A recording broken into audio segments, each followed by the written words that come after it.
ਵਾਹਿਗੁਰੂ ਜੀ ਕਾ ਖਾਲਸਾ ਵਾਹਿਗੁਰੂ ਜੀ ਕੀ ਫਤਿਹ। ਮੈਂ ਤੁਹਾਡੀ ਹੋਸਟ ਨੀਮੂ ਕੌਰ ਤੇ ਮੈਂ ਟੀਵੀ 84 ਦੇ ਸਾਰੇ ਦਰਸ਼ਕਾਂ ਦਾ ਦਿਲੀ ਸਵਾਗਤ ਕਰਦੀ ਹਾਂ ਪ੍ਰੋਗਰਾਮ ਸੱਚੋ ਸੱਚ ਵਿੱਚ। ਰੋਜ਼ਾਨਾ ਦੀ ਤਰ੍ਹਾਂ ਤੁਹਾਡੇ ਤੇ ਸਾਡੇ ਹਰਮਨ ਪਿਆਰੇ ਡਾਕਟਰ ਅਮਰਜੀਤ ਸਿੰਘ ਜੀ ਸਾਡੇ ਸਟੂਡੀਓ ਵਿੱਚ ਆਏ ਹੋਏ ਨੇ। ਆਓ ਉਹਨਾਂ ਨਾਲ ਮਿਲ ਕੇ ਪ੍ਰੋਗਰਾਮ ਸ਼ੁਰੂ ਕਰਦੇ ਹਾਂ। ਜੀ ਡਾਕਟਰ ਸਾਹਿਬ, welcome to our show. Thank you ਜੀ ਡਾਕਟਰ ਸਾਹਿਬ, ਅੱਜ 18 ਨਵੰਬਰ 2013 3 ਮੱਘਰ ਨਾਨਕਸ਼ਾਹੀ ਸੰਮਤ 545 ਦਾ ਦਿਨ ਹੈ ਤੇ ਹੁਣ ਅਸੀਂ ਆਪਣੇ ਪ੍ਰੋਗਰਾਮ ਦੀ ਸ਼ੁਰੂਆਤ ਸਾਡੇ ਦਰਸ਼ਕਾਂ ਵੱਲੋਂ ਆਈਆਂ emails, phone messages, text messages, Facebook messages ਅਤੇ ਟਵਿੱਟਰ ਮੈਸੇਜ ਦੇ ਨਾਲ ਕਰਦੇ ਹਾਂ। ਸਾਡੀ ਪਹਿਲੀ ਈਮੇਲ ਆਈ ਹੈ ਪੰਜਾਬ ਤੋਂ ਵੀਰ ਲਖਵਿੰਦਰ ਸਿੰਘ ਕਰਤਾਰਪੁਰੀ ਜੀ ਦੀ। ਇਹ ਲਿਖਦੇ ਹਨ, ਡਾਕਟਰ ਸਾਹਿਬ ਵਾਹਿਗੁਰੂ ਜੀ ਕਾ ਖਾਲਸਾ ਵਾਹਿਗੁਰੂ ਜੀ ਕੀ ਫਤਿਹ। ਆਪ ਜੀ ਵੱਲੋਂ ਆਰੰਭ ਕੀਤਾ ਪ੍ਰੋਗਰਾਮ ਸੱਚੋ ਸੱਚ ਸੱਚਮੁੱਚ ਹੀ ਨਿਰਭਉ ਨਿਰਵੈਰ ਦੇ ਸਿਧਾਂਤ ਤੇ ਖਰਾ ਉਤਰਦਾ ਹੈ। ਡਾਕਟਰ ਸਾਹਿਬ, ਅੱਜ ਮੇਰਾ ਦਿਲ ਉਸ ਵਕਤ ਬਹੁਤ ਦੁਖੀ ਹੋਇਆ ਜਦੋਂ ਮੈਂ ਪੰਜਾਬ ਸਪੈਕਟਰਮ ਵਿੱਚ ਇੱਕ ਖਬਰ ਪੜ੍ਹੀ ਜਿਸ ਵਿੱਚ ਖੰਡੂਰ ਸਾਹਿਬ ਜੀ ਦੀ ਪਵਿੱਤਰ ਧਰਤੀ ਤੇ ਇੰਦਰਾ ਗਾਂਧੀ ਦੀ ਫੋਟੋ ਰੱਖ ਕੇ ਇੰਦਰਾ ਦੀ ਬਰਸੀ ਮਨਾ ਰਹੇ ਕੁਝ ਟੁੱਕੜ ਬੋਚਾਂ ਨੇ 2 ਮਿੰਟ ਦਾ ਮੌਨ ਰੱਖ ਕੇ ਕਿਹਾ ਕਿ ਅਸੀਂ ਇੰਦਰਾ ਦੀ ਸੋਚ ਤੇ ਪਹਿਰਾ ਦਿਆਂਗੇ। ਮੈਨੂੰ ਲੱਗਦਾ ਹੈ ਕਿ ਇਹ 2 ਟਕੇ ਦੇ ਵਿਕਣ ਵਾਲੇ ਕੁਲਬੀਰ ਸਿੰਘ ਜ਼ੀਰੇ ਵਰਗੇ ਲੋਕ ਜਿਨ੍ਹਾਂ ਦੀ ਜ਼ਮੀਰ ਮਰ ਚੁੱਕੀ ਹੈ, ਇਹਨਾਂ ਦੇ ਅੰਦਰ ਬੇਅੰਤੇ ਪਾਪੀ ਦੀ ਰੂਹ ਪ੍ਰਵੇਸ਼ ਕਰ ਗਈ ਹੈ। ਮੇਰੇ ਅਜ਼ੀਜ਼ ਮਿੱਤਰ ਸਤਿਕਾਰਯੋਗ ਜਥੇਦਾਰ ਜਗਤ ਸਿੰਘ ਬੇਗੋਵਾਲ ਵਾਲੇ ਇੱਕ ਸ਼ੇਅਰ ਕਿਹਾ ਕਰਦੇ ਸੀ, ਧਰਮ ਦੇ ਠੇਕੇਦਾਰੋ ਕੁਝ ਤਾਂ ਸ਼ਰਮ ਕਰੋ, ਪੱਥਰ ਦਿਲ ਬੇਈਮਾਨੋ ਦਿਲ ਨੂੰ ਨਰਮ ਕਰੋ, ਮਤਲਬ ਖੋਰੋ ਕਿਉਂ ਗੱਦਾਰਾਂ ਨੂੰ ਵਡਿਆਉਂਦੇ ਹੋ, ਕਿਉਂ ਬੁੱਚੜਾਂ ਦੀਆਂ ਸਮਾਧਾਂ ਉੱਤੇ ਤੁਸੀਂ ਫੁੱਲ ਚੜਾਉਂਦੇ ਹੋ। ਜਿੱਥੇ ਸਿੱਖਾਂ ਦੇ ਘਰ ਜਨਮ ਲੈ ਕੇ ਕੁਲਬੀਰ ਜ਼ੀਰੇ ਵਰਗੇ ਗੱਦਾਰਾਂ ਨੇ ਸਿੱਖੀ ਨੂੰ ਬਦਨਾਮ ਕੀਤਾ, ਉੱਥੇ ਜਥੇਦਾਰ ਜਗਤ ਸਿੰਘ ਵਰਗੇ ਸਿੱਖ ਵੀ ਹੋਏ ਹਨ ਜਿਨ੍ਹਾਂ ਦਾ ਇੱਕ ਭਰਾ ਨਕਲੀ ਨਿਰੰਕਾਰੀਆਂ ਦਾ ਚੇਲਾ ਬਣ ਗਿਆ ਸੀ। ਜਦੋਂ ਸਮਝਾਉਣ ਤੋਂ ਬਾਅਦ ਵੀ ਨਾ ਸਮਝਿਆ ਤਾਂ ਜਥੇਦਾਰ ਜਗਤ ਸਿੰਘ ਜੀ ਨੇ ਹਮੇਸ਼ਾ ਲਈ ਆਪਣੇ ਸੱਕੇ ਭਰਾ ਨਾਲੋਂ ਨਾਤਾ ਤੋੜ ਲਿਆ ਸੀ। ਉਹ ਕਿਹਾ ਕਰਦੇ ਸਨ ਕਿ ਜਿਹੜਾ ਸਿੱਖ ਹੋ ਕੇ ਗੁਰੂ ਜੀ ਨੂੰ ਧੋਖਾ ਦੇ ਸਕਦਾ ਹੈ ਤਾਂ ਉਹ ਮੇਰਾ ਵੀ ਕੁਝ ਨਹੀਂ ਲੱਗਦਾ। ਡਾਕਟਰ ਸਾਹਿਬ, ਆਪਣੇ ਵਿਚਾਰ ਜ਼ਰੂਰ ਦੇਣੇ। ਵਾਹਿਗੁਰੂ ਜੀ ਕਾ ਖਾਲਸਾ ਵਾਹਿਗੁਰੂ ਜੀ ਕੀ ਫਤਿਹ। ਜੀ ਡਾਕਟਰ ਸਾਹਿਬ, ਸਭ ਤੋਂ ਪਹਿਲਾਂ ਤਾਂ ਵੀਰ ਲਖਵਿੰਦਰ ਸਿੰਘ ਕਰਤਾਰਪੁਰੀ ਜੀ ਦਾ ਬਹੁਤ-ਬਹੁਤ ਧੰਨਵਾਦ। ਉਹਨਾਂ ਨੇ ਸਾਨੂੰ ਲਿਖਿਆ ਜੀ, ਕਾਫੀ ਦੇਰ ਬਾਅਦ ਉਹਨਾਂ ਦੀ ਈਮੇਲ ਆਈ ਹੈ। ਉਹਨਾਂ ਨੇ ਇੱਕ ਵਾਰ ਅਣਗੌਲੇ ਸ਼ਹੀਦ, ਇਹੀ ਉਹਨਾਂ ਦੀ ਈਮੇਲ ਆਈਡੈਂਟੀਟੀ ਵੀ ਹੈ ਜੀ। ਉਸ ਦੇ ਥੱਲੇ ਵੀ ਬੜੀ ਅੱਛੀ ਈਮੇਲ ਲਿਖੀ ਸੀ ਜੀ। ਤੇ ਹੁਣ ਵੀ ਜਿਹੜਾ ਵਿਸ਼ਾ ਉਹਨਾਂ ਨੇ ਬੜੇ ਸੰਖੇਪ ਦੇ ਵਿੱਚ ਲਿਆਂਦਾ ਹੈ। ਬੇਸ਼ੱਕ ਉਹਨਾਂ ਨੇ ਇੱਕ ਘਟਨਾ ਦਾ ਜ਼ਿਕਰ ਕੀਤਾ ਹੈ ਜਿਹੜਾ ਖਡੂਰ ਸਾਹਿਬ ਦੇ ਹਵਾਲੇ ਨਾਲ ਹੈ, ਜਿੱਥੇ ਕਿਸੇ ਕੁਲਬੀਰ ਜ਼ੀਰੇ ਨਾਂ ਦੇ ਬੰਦੇ ਨੇ 31 ਅਕਤੂਬਰ ਵਾਲੇ ਦਿਨ ਫੋਟੋ ਇੰਦਰਾ ਗਾਂਧੀ ਦੇ ਸਾਹਮਣੇ ਮੌਨ ਰੱਖਿਆ ਜਾਂ ਰਖਾਇਆ ਜਾਂ 2-4 ਹੋਰ ਟੁੱਕੜ ਬੋਝ ਇਕੱਠੇ ਕੀਤੇ ਜੀ ਕਿ ਜੀ ਅਸੀਂ ਇੰਦਰਾ ਦੀ ਸੋਚ ਤੇ ਪਹਿਰਾ ਦੇਵਾਂਗੇ। ਸੋ ਇਸ ਗੱਲ ਨੇ ਉਹਨਾਂ ਨੂੰ ਪਰੇਸ਼ਾਨ ਕੀਤਾ ਜੀ। ਪਰ ਇਹਨਾਂ ਦੀ ਤਾਂ ਲੰਬੀ ਫੌਜ ਹੈ ਟੌਂਟ ਪਟੌਂਟਾਂ ਦੀ, ਇਸ ਕਿਸਮ ਦੇ ਦੁਮ ਛੱਲਿਆਂ ਦੀ। ਨਾ ਇਹ ਪਹਿਲੇ ਨੇ ਨਾ ਅਖੀਰਲੇ ਹੋਣੇ ਨੇ ਜੀ। ਤੇ ਉਹਨਾਂ ਨੇ ਇਹਨਾਂ ਦੀ ਬਾਬਤ ਆਪਣੇ ਉਹਨਾਂ ਦੇ ਮਿੱਤਰ ਜਗਤ ਸਿੰਘ ਬੇਗੋਵਾਲ ਉਹਨਾਂ ਦਾ ਬੜਾ ਅੱਛਾ ਸ਼ੇਅਰ ਵੀ ਉਹਨਾਂ ਨੇ ਕੋਟ ਕੀਤਾ ਜੀ ਲਿਖਤ ਦੇ ਵਿੱਚ। ਔਰ ਫਿਰ ਇਹਨਾਂ ਨੇ ਆਪਣੇ ਵੀਰ ਲਖਵਿੰਦਰ ਸਿੰਘ ਜੀ ਨੇ ਆਪਣੇ ਉਸ ਦੋਸਤ ਬਾਰੇ ਦੱਸਿਆ ਕਿ ਵੀ ਜੇ ਉਹਦਾ ਭਰਾ ਇੱਕ ਨਕਲੀ ਨਿਰੰਕਾਰੀ ਬਣ ਗਿਆ ਤੇ ਉਹਨੇ ਉਹਨਾਂ ਨਾਲੋਂ ਜਿਹੜਾ ਨਾਤਾ ਤੋੜ ਲਿਆ ਸੀ ਜੀ। ਔਰ ਉਹਨਾਂ ਦਾ ਜਿਹੜਾ ਆਰਗੂਮੈਂਟ ਸੀ ਨਾਤਾ ਤੋੜਨ ਵੇਲੇ ਕਿ ਵੀ ਜੇ ਸਿੱਖ ਹੋ ਕੇ ਕੋਈ ਗੁਰੂ ਨੂੰ ਧੋਖਾ ਦੇ ਸਕਦਾ ਹੈ ਤਾਂ ਫਿਰ ਉਹ ਮੇਰਾ ਕੀ ਲੱਗਦਾ ਜੀ। ਬਿਲਕੁਲ। ਉਹਨਾਂ ਨੇ ਚਾਹਿਆ ਵੀ ਮੈਂ ਇਸ ਦੇ ਉੱਤੇ ਵਿਚਾਰ ਦਿਆਂ ਜੀ। ਦੇਖੋ, ਇਹਦੇ 'ਚ 2 ਮੁੱਖ ਤੌਰ ਦੇ ਉੱਤੇ ਇਸ ਸਾਰੇ ਦੇ ਵਿੱਚ ਇਸ਼ੂ ਜਾਂ ਮੁੱਦੇ ਸਾਹਮਣੇ ਆਉਂਦੇ ਨੇ। ਪਹਿਲਾਂ ਤਾਂ ਅਸੀਂ ਸਿਧਾਂਤ ਨੂੰ ਛੱਡਣ ਵਾਲੇ ਜਾਂ ਗੁਰੂ ਦਾ ਲੜ ਛੱਡ ਕੇ ਹੋਰ ਥਾਂ ਤੇ ਟੱਕਰਾਂ ਮਾਰਨ ਵਾਲਿਆਂ ਦੀ ਗੱਲ ਕਰੀਏ ਜੀ। ਸੋ ਉਸ ਲਈ ਤਾਂ ਅਕਸਰ ਅਸੀਂ ਇਸ ਪ੍ਰੋਗਰਾਮ 'ਚ ਵੀ ਇਹਨੂੰ ਕਈ ਵਾਰ ਰਿਪੀਟ ਕੀਤਾ ਹੈ ਕਿ ਗੁਰੂ ਹਰਰਾਏ ਸਾਹਿਬ ਨੇ ਉਹ ਪੈਮਾਨਾ ਸਾਡੇ ਸਾਹਮਣੇ ਰੱਖਿਆ ਕਿ ਉਹਨਾਂ ਦਾ ਬੇਟਾ 10-11 ਸਾਲ ਦਾ ਰਾਮ ਰਾਏ ਜਿਹੜਾ ਕਿ ਬੜਾ ਗੁਣਵਾਨ ਹੈ, ਤੁਸੀਂ ਉਸ ਨੂੰ ਹੀ ਚੁਣਦੇ ਹੋ ਜਿਹੜਾ ਜਿਸ ਨੇ ਜਾ ਕੇ ਨੁਮਾਇੰਦਗੀ ਕਰਨੀ ਹੈ ਤੁਹਾਡੇ ਧਰਮ ਦੀ, ਤੁਹਾਡੇ ਸਿਧਾਂਤ ਦੀ ਜੀ, ਜਿਹੜਾ ਗੁਣਵਾਨ ਵੀ ਹੋਏ ਪਰਪੱਕ ਵੀ ਹੋਏ ਤੇ ਗੁਰੂ ਦੀਆਂ ਵਡਿਆਈਆਂ ਤਾਂ ਹੈ ਹੀ ਸਨ ਬਖਸ਼ਾਂ ਉਸ ਦੇ ਉੱਤੇ ਜੀ। ਲੇਕਿਨ ਜਦੋਂ ਉਹ ਵੇਲੇ ਦੇ ਹਾਕਮ ਦੇ ਸਾਹਮਣੇ ਡੋਲਦਾ, ਉਹਨੇ ਕੋਈ ਨਵੀਂ ਬੀੜ ਨਹੀਂ ਲਿਖੀ ਗੁਰੂ ਗ੍ਰੰਥ ਸਾਹਿਬ ਦੀ ਜਿਹਦੇ 'ਚ ਕਿ ਉਹਨੇ ਕੋਈ ਗੁਰਬਾਣੀ ਦੀ ਤੁਕ ਬਦਲੀ ਹੋਏ। ਉਹਨੇ ਸਿਰਫ ਵੇਲੇ ਦੇ ਬਾਦਸ਼ਾਹ ਨੂੰ ਖੁਸ਼ ਕਰਨ ਦੇ ਲਈ ਜਿਹੜਾ ਉਸ ਦੀ ਇੰਟਰਪ੍ਰੀਟੇਸ਼ਨ ਬਦਲੀ, ਉਸ ਦੀ ਵਿਆਖਿਆ ਬਦਲੀ ਜੀ। ਤੇ ਗੁਰੂ ਸਾਹਿਬ ਨੇ ਜਿਹੜਾ ਜਦੋਂ ਉਹਨਾਂ ਕੋਲੇ ਖਬਰ ਪਹੁੰਚੀ ਤੇ ਉਹਨਾਂ ਨੇ ਫਰਮਾਇਆ ਕਿ ਹੁਣ ਇਹ ਮੇਰਾ ਕੁਛ ਨਹੀਂ ਲੱਗਦਾ ਹੈ, ਮੇਰੇ ਮੱਥੇ ਨਾ ਲੱਗੇ ਜੀ। ਔਰ ਮੱਥੇ ਨਹੀਂ ਲਾਇਆ। ਔਰ ਹੁਣ ਤੱਕ ਵੀ ਜਦੋਂ ਅਸੀਂ ਅੰਮ੍ਰਿਤ ਛਕਦੇ ਹਾਂ ਤੇ ਜਿਹੜੀ ਗੱਲ ਦੁਹਰਾਈ ਜਾਂਦੀ ਹੈ ਸਾਰੇ ਅੰਮ੍ਰਿਤ ਜਿਨ੍ਹਾਂ ਨੇ ਲੈਣਾ ਜਾਂ ਲਿਆ ਹੁੰਦਾ ਕਿ ਰਾਮ ਰਾਈਏ, ਧੀਰ ਮਲੀਏ, ਮੀਣੇ ਮਸੰਦ, ਇਹਨਾਂ ਦੇ ਨਾਲ ਜਿਹੜਾ ਹੈ ਉਹ ਰਾਫਤਾ ਨਹੀਂ ਰੱਖਣਾ ਜਾਂ ਇਹਨਾਂ ਦੇ ਨਾਲ ਕੋਈ ਵਰਤਾਰਾ ਨਹੀਂ ਰੱਖਣਾ ਜੀ। ਰੋਟੀ ਬੇਟੀ ਦੀ ਸਾਂਝ ਅਕਸਰ ਕਿਹਾ ਜਾਂਦਾ ਹੈ। ਸੋ ਰੋਟੀ ਬੇਟੀ ਦੀ ਸਾਂਝ ਨਾਤੇਦਾਰੀ ਨਾਲ ਜੁੜਦੀ ਹੈ।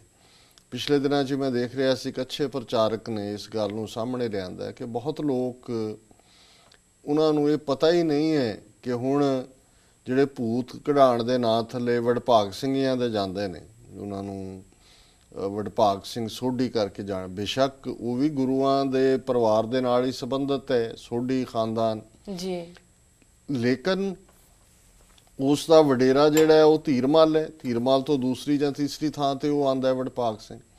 ਹੁਣ ਇੱਕ ਪਾਸੇ ਸਾਨੂੰ ਹਦਾਇਤ ਹੈ ਕਿ ਇਹਨਾਂ ਧੀਰਮਲੀਆਂ ਰਾਮ ਰਾਈਆਂ ਦੇ ਨਾਲ ਨਹੀਂ ਵਰਤਣਾ ਤੇ ਉਸ ਦੇ ਉਹਦੇ ਡੇਰਿਆਂ ਤੇ ਜਾਂ ਉਹ ਭੂਤ ਕਢਾਉਣ ਵਾਲੇ ਮੁਕਾਮ ਤੇ ਜਾਣ ਵਾਲਿਆਂ 'ਚ ਕਈਆਂ ਨੇ ਗਲਾਂ 'ਚ ਕਿਰਪਾਨਾਂ ਵੀ ਪਾਈਆਂ ਹੁੰਦੀਆਂ ਨੇ। ਪਹਿਲਾਂ ਤਾਂ ਵੈਸੇ ਹੀ ਕਿਰਪਾਨ ਧਾਰੀ ਜਾਂ ਪੰਜ ਕਕਾਰਾਂ ਦਾ ਧਾਰਨੀ ਸਿੱਖ ਜੇ ਭੂਤਾਂ ਪ੍ਰੇਤਾਂ ਦੇ ਇਸ ਵਹਿਮ ਦਾ ਸ਼ਿਕਾਰ ਹੋਏ ਉਹ ਤਾਂ ਵੈਸੇ ਹੀ ਡਿੱਗਦਾ, ਪਰ ਉਹ ਫਿਰ ਡਬਲ ਅਵਗਿਆ ਕਰ ਰਿਹਾ ਹੁੰਦਾ। ਇੱਕ ਉਹਦਾ ਵਿਸ਼ਵਾਸ ਥਿੜਕੇ ਕਿ ਉਹ ਅਕਾਲ ਪੁਰਖ ਤੇ ਵਿਸ਼ਵਾਸ ਛੱਡ ਕੇ ਮਾਮੂਲੀ ਚੀਜ਼ਾਂ ਦੇ ਪਿੱਛੇ ਦੌੜ ਰਿਹਾ, ਤੇ ਦੂਜਾ ਉਹ ਜਾ ਕੇ ਧੀਰ ਮਰੀਆਂ ਦੇ ਨਾਲ ਵੀ ਵਿਚਰ ਰਿਹਾ। ਸੋ ਇੱਕ ਪਾਰਟ ਤਾਂ ਇਹ ਹੈ, ਮੈਂ ਸਮਝਦਾ ਹਾਂ ਵੀ ਜਿਹੜਾ ਕ੍ਰਾਈਟੇਰੀਆ ਗੁਰੂ ਹਰਿਰਾਏ ਸਾਹਿਬ ਨੇ ਰੱਖਿਆ ਹੈ ਉਹੀ ਅੱਜ ਤੱਕ ਸਾਡੇ ਲਈ ਉਸ ਤੋਂ ਵੱਡਾ ਕੋਈ ਹੋਰ ਆਦਰਸ਼ ਕ੍ਰਾਈਟੇਰੀਆ ਨਹੀਂ। ਔਰ ਜਿਵੇਂ ਉਹਨਾਂ ਨੇ ਜਗਤ ਸਿੰਘ ਬੇਗੋਵਾਲ ਜੀ ਦੀ ਗੱਲ ਕੀਤੀ ਵੀ ਉਹਨਾਂ ਨੇ ਆਪਣੇ ਭਰਾ ਨਾਲੋਂ ਨਾਤਾ ਤੋੜਿਆ ਜੀ, ਮੈਂ ਤਾਂ ਈਵਨ ਸਰੀ ਦੇ ਹਵਾਲੇ ਨਾਲ ਜਿਸ ਦਾ ਅਸੀਂ ਜ਼ਿਕਰ ਵੀ ਕੀਤਾ ਕਿ ਲੰਗਰ ਜ਼ਮੀਨ ਤੇ ਬਹਿ ਕੇ ਛਕਣਾ ਜਾਂ ਕੁਰਸੀਆਂ ਤੇ ਬਹਿ ਕੇ ਛਕਣਾ, ਜਦ ਰਣਜੀਤ ਸਿੰਘ ਹੋਰਾਂ ਦੇ ਵੇਲੇ ਉਹ ਹੁਕਮਨਾਮਾ ਆਇਆ, ਗਲਤ ਜਾਂ ਠੀਕ ਤੌਰ ਤਰੀਕਾ ਉਹ ਇੱਕ ਵੱਖਰਾ ਵਿਸ਼ਾ, ਪਰ ਇਸ ਕਿਸਮ ਦੇ ਪਰਿਵਾਰ ਨੇ ਉੱਥੇ ਇੱਕ ਨਹੀਂ ਸੈਂਕੜਿਆਂ ਦੇ ਵਿੱਚ ਜਿਹੜੇ ਉਸ ਤੋਂ ਬਾਅਦ ਜਿਹੜੇ ਮੰਨਣ ਵਾਲੇ ਸੀ ਅਕਾਲ ਤਖਤ ਸਾਹਿਬ ਨੂੰ, ਉਹਨਾਂ ਨੇ ਆਪਣੇ ਭਰਾਵਾਂ ਦੇ ਨਾਲ ਵਰਤਣਾ ਛੱਡ ਦਿੱਤਾ ਜਿਹੜੇ ਦੂਜੇ ਪਾਸੇ ਸੀ, ਜਿਹੜੇ ਹੁਕਮਨਾਮੇ ਦੀ ਉਲੰਘਣਾ ਕਰ ਰਹੇ ਸੀ। ਔਰ ਬਿਲਕੁਲ ਵਿਆਹ ਸ਼ਾਦੀਆਂ ਰਿਸ਼ਤੇਦਾਰੀਆਂ ਜਾਂ ਕਿੰਨੇ ਰਿਸ਼ਤੇ ਜਿਹੜੇ ਸੀ ਉਹ ਟੁੱਟੇ ਨੇ, ਉਹ ਸਾਰੇ ਜਿਹੜੇ ਮੇਲ ਮਿਲਾਪ ਟੁੱਟੇ ਜੀ। ਸੋ ਗੱਲ ਸਿਧਾਂਤ ਤਾਂ ਇਹੀ ਹੁੰਦਾ ਕਿ ਵੀ ਜਿਹੜੀ ਸਾਂਝ ਹੈ ਉਹ ਸਾਡੀ ਸਿਧਾਂਤ ਦੀ ਹੈ, ਗੁਰਸਿੱਖੀ ਦੀ ਹੈ। ਹੁਣ ਕਈ ਵਾਰ ਤੁਹਾਡੀਆਂ ਆਪਣੇ ਰਿਸ਼ਤੇਦਾਰੀਆਂ 'ਚ ਬੜੇ ਨੇੜਲੇ ਸਾਕ ਹੁੰਦੇ ਨੇ, ਪਰ ਕਿਉਂਕਿ ਉਹਨਾਂ ਦਾ ਗੁਰਮਤ ਦੇ ਉੱਤੇ ਵਿਸ਼ਵਾਸ ਨਹੀਂ ਹੁੰਦਾ, ਉਹਨਾਂ ਦਾ ਚਾਲ ਚਲਣ ਹੋਰ ਕਿਸਮ ਦਾ ਹੁੰਦਾ, ਤੁਸੀਂ ਹੌਲੀ ਹੌਲੀ ਹੌਲੀ ਉਹਨਾਂ ਨਾਲੋਂ ਕਿਨਾਰਾ ਕਰਦੇ ਜਾਂਦੇ ਹੋ। ਤੁਹਾਨੂੰ ਉਹ ਚੰਗੇ ਲੱਗਦੇ ਨੇ ਜਿਨ੍ਹਾਂ ਨਾਲ ਤੁਹਾਡਾ ਕੋਈ ਬਲੱਡ ਰਿਲੇਸ਼ਨ ਨਹੀਂ ਹੁੰਦਾ ਪਰ ਗੁਰੂ ਦੇ ਸਿਧਾਂਤ ਦੀ ਸਾਂਝ ਹੁੰਦੀ ਹੈ, ਉਹ ਤੁਹਾਨੂੰ ਆਪਣੇ ਪਿਆਰੇ ਲੱਗਦੇ ਨੇ। ਔਰ ਇਨਫੈਕਟ ਸਿੱਖ ਦਾ ਰਿਸ਼ਤਾ ਵੀ ਜਦੋਂ ਅਸੀਂ ਗੁਰ ਭਾਈ ਕਹਿੰਦੇ ਹਾਂ ਤੇ ਰਿਸ਼ਤਾ ਹੀ ਸਭ ਤੋਂ ਜਿਹੜਾ ਪੀੜਾ ਹੈ ਉਹ ਸਿੱਖ ਦਾ ਸਿੱਖ ਨਾਲ, ਕਿਉਂਕਿ ਸਿਧਾਂਤ ਦਾ ਰਿਸ਼ਤਾ ਹੈ। ਬਾਕੀ ਜਿਹੜੇ ਦੁਨੀਆਦਾਰੀ ਦੇ ਰਿਸ਼ਤੇ ਨੇ ਉਹ ਤਾਂ ਲੋਗਨ ਸਿਓ ਮੇਰਾ ਠਾਠਾ ਬਾਗਾ ਸੰਤ ਸੰਗ ਮੇਰੀ ਪ੍ਰੀਤ, ਦੁਨੀਆਦਾਰੀ 'ਚ ਰਹਿਣ ਲਈ ਤੁਹਾਨੂੰ ਠਾਠਾ ਬਾਗਾ ਕਰਨਾ ਪੈਂਦਾ, ਰਿਸ਼ਤੇਦਾਰੀਆਂ 'ਚ ਤੁਹਾਨੂੰ ਤੁਸੀਂ ਨਿਭਦੇ ਹੋ, ਪਰ ਅਲਟੀਮੇਟਲੀ ਜਿਹੜਾ ਹੰਸ ਹੈ, ਹੰਸ ਬਿਰਤੀ ਹੈ, ਉਹਦੀ ਪ੍ਰੀਤ ਸੰਤ ਨਾਲ ਹੀ ਹੋਏਗੀ, ਉਹਦੀ ਪ੍ਰੀਤ ਗੁਰਮੁਖ ਨਾਲ ਹੋਏਗੀ, ਉਹਦੀ ਪ੍ਰੀਤ ਗੁਰਸਿੱਖ ਨਾਲ ਹੋਏਗੀ, ਉਹਦੀ ਪ੍ਰੀਤ ਗੁਰਮਤ ਦੇ ਰਸਤੇ ਦੇ ਪਾਂਧੀ ਨਾਲ ਹੋਏਗੀ। ਬਾਕੀ ਉਸ ਨੂੰ ਚੰਗਾ ਹੀ ਨਹੀਂ ਲੱਗਦਾ, ਪਾਰਟ ਨੂੰ ਲੱਗਦਾ ਕਿ ਵੀ ਇਹ ਇੱਥੇ ਸਾਡੀ ਸਾਂਝ ਨਹੀਂ।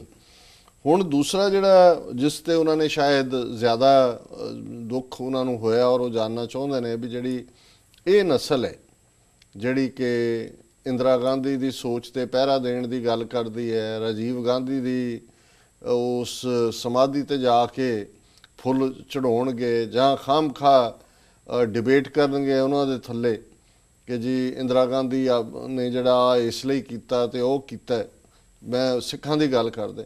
ਸੋ ਇਹ ਇਸ ਕਲਾਸ ਦਾ ਵੀ ਮੈਂ ਸਮਝਦਾ ਵੀ ਝੋਰਾ ਨਹੀਂ ਕਰਨਾ ਚਾਹੀਦਾ, ਨਾ ਹੀ ਇਹਨਾਂ ਦੀ ਕਿਸੇ ਗੱਲ ਨੂੰ ਦਿਲ ਨਾਲ ਲਾਉਣਾ ਚਾਹੀਦਾ, ਕਿਉਂਕਿ ਇਹ ਇੱਕ ਕਿਸਮ ਦੀ ਉਹੀ ਦੁਮਛੱਲਾ ਕਲਾਸ ਹੈ ਜਿਹੜੀ ਕਿ ਹਮੇਸ਼ਾ ਹੀ ਜਿੱਥੋਂ ਦੋ ਟੁਕੜੇ ਪੈਂਦੇ ਨੇ, ਔਰ ਸ਼ਬਦ ਵੀ ਉਹਨਾਂ ਨੇ ਵੀ ਟੁਕੜ ਬੋਚ ਵਰਤੇ ਜੀ। ਟੁਕੜ ਬੋਚ ਦਾ ਮਤਲਬ ਹੀ ਇਹ ਹੈ ਵੀ ਉਹ ਐ ਟੁਕੜਾ ਸੁੱਟਦੇ ਨੇ ਤਾਂ ਜੇ ਜ਼ਮੀਨ ਤੇ ਨਹੀਂ ਡਿੱਗਦਾ ਤਾਂ ਜਿਵੇਂ ਕੁੱਤਾ ਬੋਚ ਲੈਂਦਾ ਉੱਤੋਂ।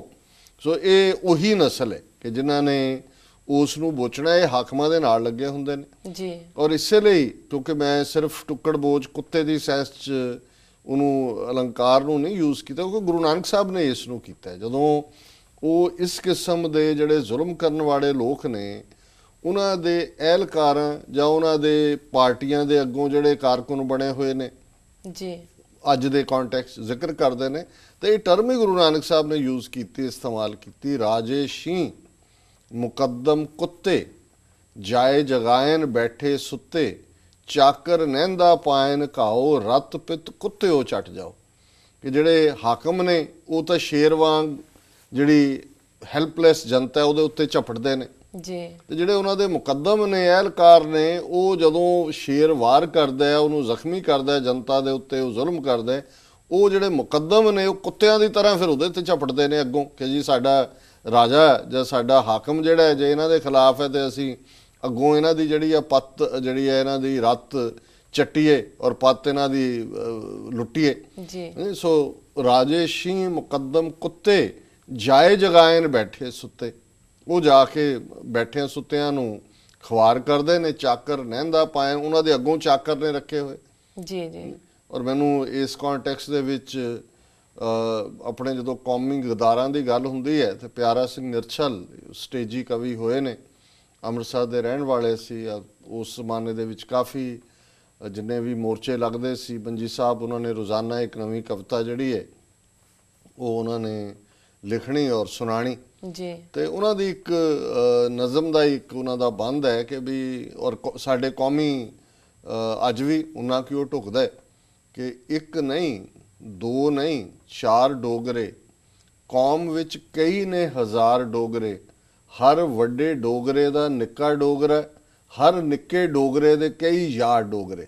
ਸੋ ਇਹ ਡੋਗਰਿਆਂ ਦੀ ਫੌਜ ਹੈ। ਇਹ ਕਾਂਗਰਸੀ ਹੋਣ ਅਕਾਲੀ ਹੋਣ, ਅੱਜ ਜੇ ਅਕਾਲੀਆਂ ਦੀ ਹਕੂਮਤ ਹੈ ਤੇ ਤੁਸੀਂ ਦੇਖੋ ਵੀ ਕਿਸ ਤਰ੍ਹਾਂ ਇਹ ਟੁਕੜ ਬੋਚ ਜਿਹੜੇ ਨੇ ਉੱਥੇ ਜਾ ਕੇ ਨੇੜੇ ਨੇੜੇ ਜਿਵੇਂ ਕੁੱਤਾ ਜਦੋਂ ਉਹਨੂੰ ਮੁਸ਼ਕ ਆਉਂਦੀ ਹੈ, ਹੰਡੀ 'ਚ ਕੁਛ ਪੱਕ ਰਿਹਾ ਹੁੰਦਾ ਹੈ ਤੇ ਉਹਨੂੰ ਦੂਰੋਂ ਪਤਾ ਲੱਗ ਜਾਂਦਾ ਕੀ ਉਹ ਐਨ ਕੁੱਤਿਆਂ ਦੀ ਫੌਜ ਚਾਰ ਚਫੇਰੇ ਜਿਹੜੀ ਆ ਉਹ ਇਕੱਠੀ ਹੋਣੀ ਸ਼ੁਰੂ ਹੋ ਜਾਂਦੀ ਜੀ। ਸੋ ਇਹ ਵੀ ਉਹੀ ਟੁਕੜ ਬੋਚ ਨੇ ਕਿ ਜਿੱਥੇ ਪਾਵਰ ਸੈਂਟਰ ਹੈ ਉੱਥੇ ਇਹਨਾਂ ਨੂੰ ਨਜ਼ਰ ਆਉਣਾ ਸ਼ੁਰੂ ਹੋ ਜਾਂਦਾ ਵੀ ਇੱਥੋਂ ਕੁਛ ਨਿਕਲਣਾ। ਇਹਨਾਂ ਨੂੰ ਫਿਰ ਪੂੰਛ ਲਾਣੀ ਪਏ, ਇਹਨਾਂ ਨੂੰ ਭੌਂਕਣਾ ਪਏ, ਇਹ ਭਾਵੇਂ ਮੁੜ ਕੇ ਹੱਡੀ ਚੱਬਣ ਨੂੰ ਮਿਲੇ, ਉਹ ਬੋਟੀ ਕੋ ਹੋਰ ਲੈ ਜਾਏ ਟੁਕੜ ਬੋਚ ਜਿਹੜਾ ਅੱਗੇ ਖੜਾ ਹੈ ਹਾਂਜੀ, ਪਰ ਇਹ ਹੱਡੀ ਚੱਬਦੇ ਚੱਬਦੇ ਵੀ ਡਿੱਗਦੇ ਰਹਿੰਦੇ ਨੇ ਕਿ ਵੀ ਸ਼ਾਇਦ ਕੋਈ ਬੋਟੀ ਆ ਹੀ ਜਾਏ ਇਹਦੇ 'ਚੋਂ ਜੀ। ਸੋ ਇਹਨਾਂ ਦਾ ਇਹ ਨਸਲ ਨਾਲ ਹੈ ਔਰ ਮੇਰਾ ਨਹੀਂ ਖਿਆਲ ਕਿ ਵੀ ਇਹ ਸਾਨੂੰ ਪ੍ਰਭਾਵਿਤ ਕਰ ਸਕਦੇ ਨੇ। ਮੈਨੂੰ ਯਾਦ ਹੈ ਇੱਕ ਵਾਰੀ ਕੈਲੀਫੋਰਨੀਆ ਇੱਕ ਵਿਚਾਰ ਹੋ ਰਹੀ ਸੀ ਤੇ ਇੱਕ ਸਿੱਖ ਨੇ ਖਲੋ ਕੇ ਕਿਹਾ ਸਿੰਘ ਨੇ ਕਿ ਜੀ ਡਾਕਟਰ ਸਾਹਿਬ ਸਿੱਖਾਂ 'ਚ ਗਦਾਰ ਇੰਨੇ ਕਿਉਂ ਨੇ, ਸਿੱਖਾਂ 'ਚ ਗਦਾਰ ਬੜੇ ਨੇ। ਮੈਂ ਕਿਹਾ ਜੀ ਨਹੀਂ, ਸਿੱਖਾਂ 'ਚ ਸਰਦਾਰ ਵੀ ਬੜੇ ਨੇ। ਜੇ ਸਰਦਾਰ ਨੇ ਤਾਂ ਇਹਨਾਂ ਗਦਾਰਾਂ ਦੀ ਕੀਮਤ ਹੈ। ਜੇ ਜਿੰਨੀ ਗਦਾਰਾਂ ਦੀ ਲੰਬੀ ਫੌਜ ਹੈ ਉਨਾ ਹੀ ਅੰਦਾਜ਼ਾ ਲਾ ਲਓ ਵੀ ਉਨੀ ਸਰਦਾਰਾਂ ਦੀ ਉਸ ਤੋਂ ਵੱਡੀ ਫੌਜ ਹੈ ਜੀ। ਤੇ ਜੇ ਸਰਦਾਰ ਨਾ ਹੋਣ ਤੇ ਇਹਨਾਂ ਗਦਾਰਾਂ ਨੂੰ ਜਿਹੜੀ ਹੈ ਉਹ ਬੋਟੀ ਕੌਣ ਸੁੱਟੇ ਜਾਂ ਉਹ ਕਿਹਨੂੰ ਬੋਚਣ ਜਾ ਕੇ। ਸੋ ਮੇਰਾ ਖਿਆਲ ਹੈ ਵੀ ਸਾਡਾ ਧਿਆਨ ਸਰਦਾਰਾਂ ਵੱਲ ਹੋਣਾ ਚਾਹੀਦਾ, ਗਦਾਰਾਂ ਵੱਲ ਨਹੀਂ। ਇਹ ਬਹੁਤੇ ਜਿਹਨੂੰ ਆਮ ਸਾਡੀ ਬੋਲੀ ਕਹਿੰਦੇ ਨੇ ਫਲਾਣਾ ਕੁੱਤੇ ਦੀ ਮੌਤ ਮਰ ਗਿਆ, ਇਹਨਾਂ ਨੇ ਇਹ ਬੋਟੀ ਵਾਲਿਆਂ ਨੇ ਮੁੜ ਕੇ ਕਈ ਵਾਰੀ ਬੋਟੀ ਪਾਉਣ ਵਾਲੇ ਇਹਨਾਂ ਨੂੰ ਮਾਰ ਦਿੰਦੇ ਨੇ, ਨਹੀਂ ਤਾਂ ਉਹ ਧੱਕੇ ਧੁੱਕੇ ਖਾ ਕੇ ਜ਼ਿੰਦਗੀ 'ਚ ਨਾ ਇਹਨਾਂ ਦੀ ਸਮਾਜ 'ਚ ਕੋਈ ਇੱਜ਼ਤ ਹੁੰਦੀ ਹੈ, ਨਾ ਇਹਨਾਂ ਦੇ ਘਰਾਂ 'ਚ ਕੋਈ ਇੱਜ਼ਤ ਹੁੰਦੀ ਹੈ। ਘਰਾਂ 'ਚ ਵੀ ਇਹਨਾਂ ਦੇ ਜਿਹੜੇ ਟੱਬਰ ਨੇ ਉਹ ਵੀ ਇਹਨਾਂ ਨੂੰ ਜਿਹੜਾ ਉਹ ਬੇਇੱਜ਼ਤ ਹੀ ਕਰਦੇ ਨੇ ਕਿਉਂਕਿ ਉਹਨਾਂ ਦਾ ਰਿਜ਼ਕ ਜਾਂ ਰੋਟੀ ਇਸ ਝੂਠੀ ਜਿਹੜੀ ਇਸ ਕਿਸਮ ਦੀ ਚਮਚੇਬਾਜ਼ੀ ਹੈ ਔਰ ਇਸ ਕਿਸਮ ਦੀਆਂ ਕਰਤੂਤਾਂ ਨੇ ਉਹਦੇ 'ਚੋਂ ਨਿਕਲਦੀ ਹੈ। ਤੇ ਜਿਹਦਾ ਫਿਰ ਰਿਜ਼ਕ ਸੁੱਚਾ ਨਹੀਂ ਹੈ ਉਸ ਤੋਂ ਤੁਸੀਂ ਕੀ ਆਸ ਕਰਦੇ ਹੋ। ਸੋ ਮੈਂ ਇਹੀ ਕਹਾਂਗਾ ਵੀਰ ਲਖਵਿੰਦਰ ਸਿੰਘ ਜੀ ਨੂੰ ਕਿ ਵੀ ਇਹਨਾਂ ਗਦਾਰਾਂ ਦੀ ਪਰਵਾਹ ਨਾ ਕਰੋ ਜੀ, ਸਰਦਾਰਾਂ ਦੀ। ਔਰ ਜਿਵੇਂ ਉਹਨਾਂ ਨੇ ਅਣਗੌਲੇ ਸ਼ਹੀਦ ਇਹ ਵਿਸ਼ਾ ਲੈ ਕੇ ਆਪਣੀ ਰਿਸਰਚ ਨੂੰ ਉਹ ਕਰਦੇ ਨੇ, ਸੋ ਜਾ ਥਾਂ ਥਾਂ ਪਿੰਡਾਂ 'ਚ ਜਾ ਕੇ ਲੱਭੋ ਕਿ ਉਹ ਕਿਹੜੇ ਸਾਡੇ ਅਣਗੌਲੇ ਸ਼ਹੀਦ ਨੇ, ਉਹ ਕਿਹੜੇ ਸਰਦਾਰ ਨੇ, ਕਿਹੜੇ ਉਹ ਪਤਵਾਨ ਨੇ, ਕਿਹੜੇ ਉਹ ਕੌਮ ਦੇ ਸੂਰਮੇ ਨੇ ਜਿਨ੍ਹਾਂ ਨੇ ਅਣਖ ਦੇ ਲਈ, ਕੌਮੀ ਘਰ ਦੇ ਲਈ, ਕੌਮ ਦੀ ਗੈਰਤ ਦੇ ਲਈ ਔਰ ਗੁਰੂ ਨਾਨਕ ਸਾਹਿਬ ਦੇ ਇਸ ਹੁਕਮ ਦੇ ਉੱਤੇ ਪਹਿਰਾ ਦਿੰਦੇ ਹੈ ਕਿ ਜੇ ਜੀਵੈ ਪੱਤ ਲੱਥੀ ਜਾਏ ਸਭ ਹਰਾਮ ਜੇਤਾ ਕਿਛ ਖਾਏ। ਕਿ ਜਿਹੜੇ ਲੋਕ ਆਪਣੀ ਪੱਤ ਲੁਹਾ ਕੇ ਜਿਉਂਦੇ ਨੇ ਉਹ ਹਰਾਮਖੋਰ ਨੇ। ਸੋ ਉਹਨਾਂ ਦੀ ਦਾਸਤਾਨ ਕਹੀਏ ਜਿਹੜੇ ਸੱਚਮੁੱਚ ਹਲਾਲ ਖੋਰ ਨੇ, ਜਿਨ੍ਹਾਂ ਨੇ ਕੌਮੀ ਅਣਖ ਦੇ ਲਈ ਕੁਰਬਾਨੀਆਂ ਕੀਤੀਆਂ ਨੇ ਔਰ ਅੱਜ ਵੀ ਕਰ ਰਹੇ ਨੇ, ਅੱਜ ਵੀ ਚੈਲੰਜ ਕਰ ਰਹੇ ਨੇ। ਜੀ ਜੀ ਔਰ ਇਹਨਾਂ ਦਾ ਬਹੁਤ ਬਹੁਤ ਧੰਨਵਾਦ, ਇਹਨਾਂ ਨੇ ਸਾਨੂੰ ਲਿਖਿਆ ਵੀ ਲਖਵਿੰਦਰ ਸਿੰਘ ਜੀ ਨੇ। ਜੀ ਡਾਕਟਰ ਸਾਹਿਬ ਵੇਲਾ ਹੋ ਗਿਆ ਬ੍ਰੇਕ ਤੇ ਜਾਣ ਦਾ। ਵੀਅਰਸ ਵਿਚਾਰਾਂ ਦਾ ਸਿਲਸਿਲਾ ਇਸ ਤਰ੍ਹਾਂ ਚੱਲਦਾ ਰਹੇਗਾ। ਮਿਲਦੇ ਹਾਂ ਛੋਟੇ ਬ੍ਰੇਕ ਤੋਂ ਬਾਅਦ।